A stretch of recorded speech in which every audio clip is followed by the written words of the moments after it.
Las Vegas, Nevada. Hilton Hotel. November 22nd, 1986. Friday night, 9:00 p.m. The air inside the arena is charged with electricity. 8,500 people packed the pavilion. But tonight is not about the crowd. It's about a 20-year-old kid who is about to become the youngest heavyweight champion in history, or be destroyed trying. Trevor Berbick, 33 years old, 6'2", tall, 218 pounds of muscle and experience, the world heavyweight champion, the man who defeated Muhammad Ali in Ali's last fight, the man who survived Larry Holmes, the man with 31 professional victories, who fought the best and always found a way to win. He's in the dressing room, hands being wrapped by his trainer, staring into the mirror with the confidence of someone who has seen it all. His trainer mentions the opponent. Berbick laughs. "He's just a kid," Berbick says, his voice full of disdain. 20 years old. He doesn't know what it's like to be in a real ring with a champion. He doesn't know what it's like to take a punch from a real man. "I'm going to educate him tonight. I'm going to show him this isn't a place for children." On the other side of the hallway, in another dressing room, Mike Tyson is sitting in silence. No music, no conversation, just silence. Cus D'Amato, his trainer and father figure, died a year ago. Cus will never see this moment. Cus trained Tyson since he was 13, shaped him, turned a troubled kid from Brooklyn into a machine of destruction. And now Tyson is here, alone, carrying the weight of expectations, doubts, the critics who say he's too young, too inexperienced, too untested. Kevin Rooney, his trainer, is beside him. "Mike," Rooney says calmly, "remember what Cus always said?" Tyson nods once. "Fear is like fire. It can burn you or it can warm you. It depends on how you use it." Tyson takes a deep breath. His eyes are fixed on a spot on the wall. He's not nervous. He's focused. There's a difference. For 7 years he trained for this moment. Waking up at 5 a.m., running miles in the snow, punching heavy bags until his hands bled. Studying films of Jack Dempsey, Rocky Marciano, Joe Louis. Absorbing everything.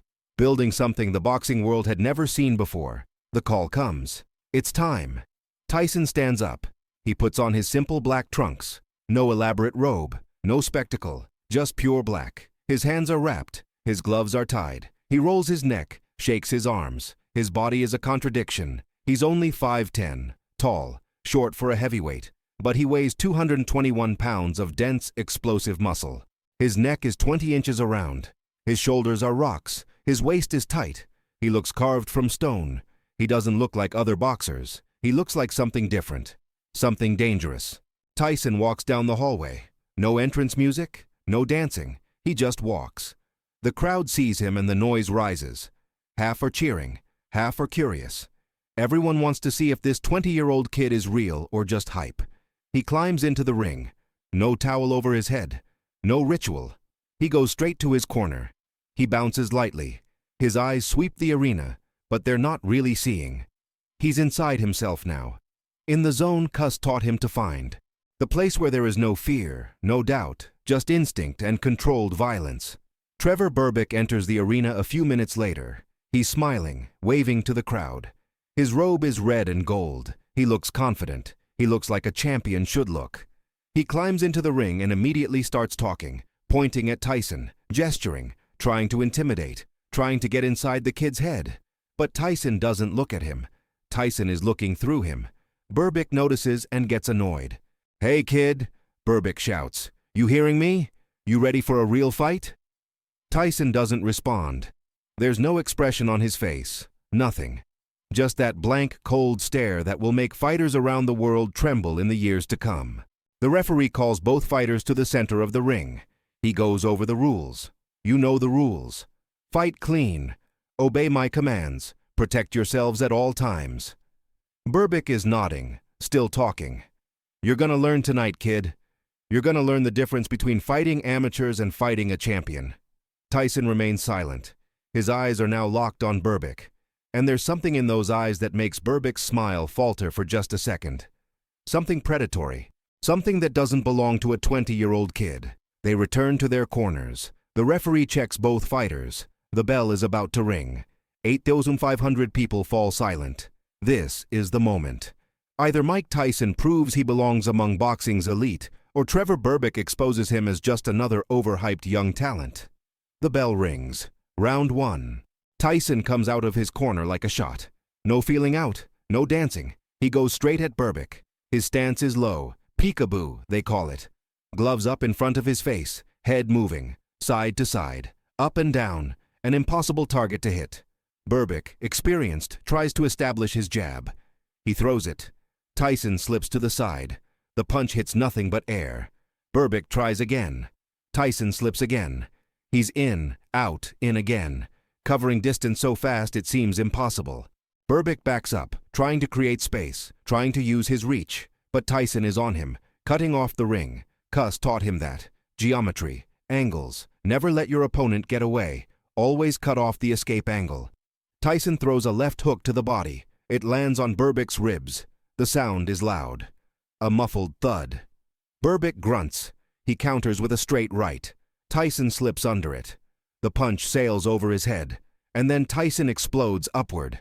An uppercut. It lands on Berbick's chin. Berbick's head snaps back. His eyes widen. That was the hardest shot he's ever taken. The crowd erupts. 30 seconds into the fight, and Tyson has already made his mark. Berbick tries to regroup. He circles, trying to clear his head, trying to remember his experience. But Tyson gives no time. He's advancing. Combinations. Left hook, straight right, left hook again. Every punch thrown with intent. Every punch designed to destroy. Berbick blocks some. Others get through. Tyson is attacking the body now, hammering the ribs, breaking the will. Cuss always said, kill the body and the head will die. Berbick tries to clinch. He grabs Tyson. The referee separates them. Box. The bell rings. End of round 1. Berbick returns to his corner. He's breathing heavily. His trainer is shouting instructions. Use your jab. Keep distance. Don't let him in. But Berbick's eyes tell a different story. He's worried. This isn't a kid. This is something else. In Tyson's corner, Rooney is calm. Perfect, Mike. Keep doing what you're doing. Pressure him. Don't let him breathe. Tyson nods. He's not tired. He's barely sweating. He could do this for 15 rounds. He was built for it. Round 2. The bell rings. Tyson comes out again. Same intensity. Same pressure. Berbick tries to be smarter. He tries to jab and move. But Tyson is reading everything. Cuss made him study thousands of hours of film. Every tendency, every pattern. Tyson knows what Berbick is going to do before Berbick knows. Berbick throws a jab. Tyson slips and throws a hook that lands on Berbick's temple. Berbick's legs wobble. He staggers sideways. The referee watches closely. Berbick raises his hands. I'm okay. But he's not okay. His eyes are glassy. Tyson is on him immediately. 3-punch combination. Hook, straight, uppercut, all land. Berbick is against the ropes now, trying to cover up, trying to survive. Tyson is pouring it on. Body, head, relentless, mechanical, every punch thrown with maximum power. The referee is about to step in, but the bell rings. Berbick is saved by the bell. He staggers back to his corner.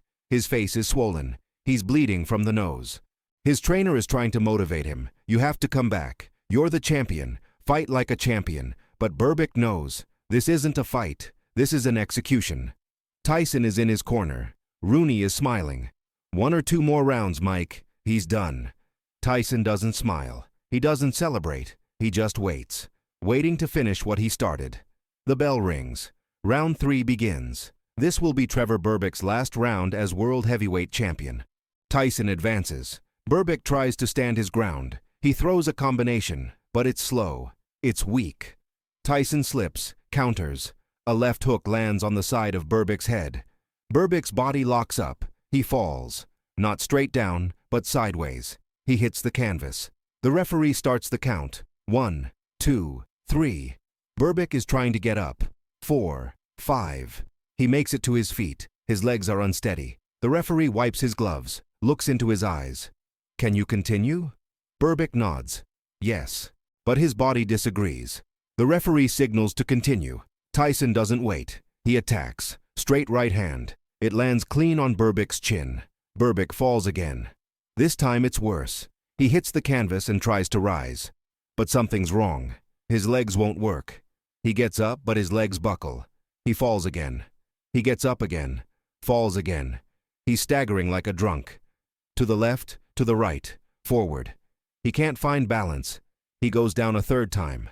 The referee has seen enough. He waves his arms. It's over. It's over. It's a technical knockout.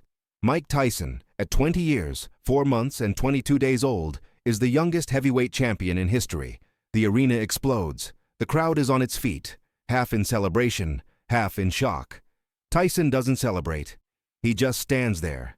Kevin Rooney hugs him. "Mike, you did it. You did it." Tyson nods. His eyes search for something. Someone. But Cuss isn't there. Cuss will never be there. And that realization hits Tyson harder than any punch. Trevor Berbick is finally helped back to his corner. He's sitting on the stool, confused, defeated. The doctors are checking him. He's muttering something. He's just a kid. How? How did a kid do this?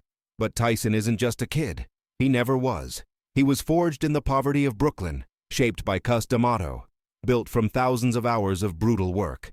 He is the product of obsession, dedication, and a natural talent so rare it comes once in a generation. The belt is brought into the ring. The promoter places it around Tyson's waist. Mike Tyson, the new world heavyweight champion. Tyson looks at the belt. This is the moment he trained his whole life for. This is Cuss's dream. And for a moment, just one moment, something breaks. A tear rolls down Tyson's face. He wipes it away quickly, but the cameras catch it. The world sees it. The scariest kid in boxing, crying for the one person who believed in him when no one else did. The press swarms the ring, microphones shoved in his face. "Mike, how do you feel? What do you want to say to Trevor Berbick?" Tyson looks at the cameras. His voice is soft, almost a whisper. "I dedicate this to Cuss D'Amato. He made all this possible. He taught me everything. I wish he were here. But he is here. He's always here." And then Tyson leaves the ring. No spectacle. No long celebration. He just walks away. Trevor Berbick will leave the dressing room 30 minutes later. He'll speak to reporters. "He's just a kid," Berbick will say again. But this time there's no disdain. Just respect. Just admiration. He's just a kid, but he fights like a demon. I've never felt power like that. Never seen speed like that. He's gonna dominate this sport for the next 10 years. Berbick was right. Mike Tyson would become the most dominant fighter of his era. He would destroy opponent after opponent. He would become a cultural phenomenon. But it all started here, in Las Vegas, November 22nd, 1986. The night Trevor Berbick called Mike Tyson just a kid. The night that kid proved he was so much more. The night the world realized a new era of boxing had begun, and nothing would ever be the same again.